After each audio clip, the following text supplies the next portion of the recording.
आचार्य चाणक्य ने अपने नीति में जीवन से संबंधित रिश्तों के बारे में बहुत सारी बातों को बताए हैं, जिन्हें अपनाकर आप अपने संबंधों को बचा सकते हैं।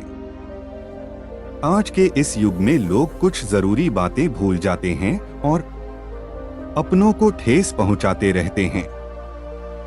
इसलिए आज इस में रिश्तों से संबंधित कुछ ऐसे चाणक्य नीति के बारे में बताने वाले हैं जिन्हें जानना आपके लिए बहुत ही जरूरी है।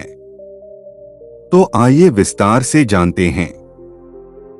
आचार्य चाणक्य अपनी नीति में शादीशुदा जीवन को सुखमय और खुशहाल बनाने के बारे में बहुत कुछ महत्वपूर्ण बातें लिखा है। उन्होंने अपनी नीति में लिखा है कि जब शादी के बाद औरतें अपने पति से संतुष्ट नहीं होती है तो इसके बारे में पति को पता तक नहीं चलता है कि पत्नी संतुष्ट या असंतुष्ट। तो चलिए पत्नियों के बारे में जानते हैं कि पत्नियों के असंतुष्ट कैसे होती है। आचार्य चाणक्य कहते हैं, जब पत्नियां असंतुष्ट होती है तो पति इन इशारों अपनी पत्नी को खुश कर सकता है। आचार्य चाणक्य के नीति में पत्नी को खुश करने के बारे में कई सारे बातें बताई गई है, जो निम्न हैं। कम बोलना। चाणक्य नीति के अनुसार जब पत्नियां अपने पति से असंतुष्ट रहती है तो वह बहुत ही कम बोलती है। वह हर समय शांत रहती है। ऐसे तो औरतें बहुत ही ज्यादा बोलती है। कभी कभी तो पति को बोलना पड़ता है कि अब तो चुप हो जाओ।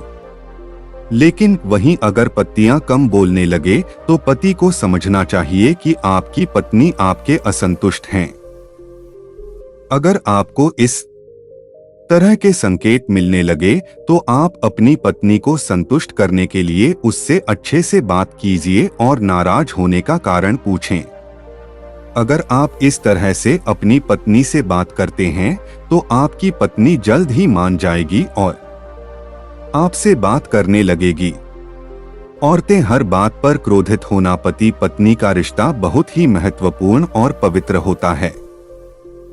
पत्नियां अपने पति को कभी भी परेशान नहीं करना चाहती हैं, लेकिन आपकी पत्नी आपसे किसी बात को डोट लेकर नाराज हो जाए या किसी भी बात पर झगड़ा करने लग जाए तो आपको समझ जाना चाहिए कि वह आपके किसी बात से असंतुष्ट हैं। अगर आपकी पत्नी आपसे असंतुष्ट हैं तो आपको उसका ध्यान रखना चाहिए। उससे अच्छे से बातें करना चाहिए। ऐसा करने से आपकी पत्नी आपसे प्रसन्न हो जाएगी।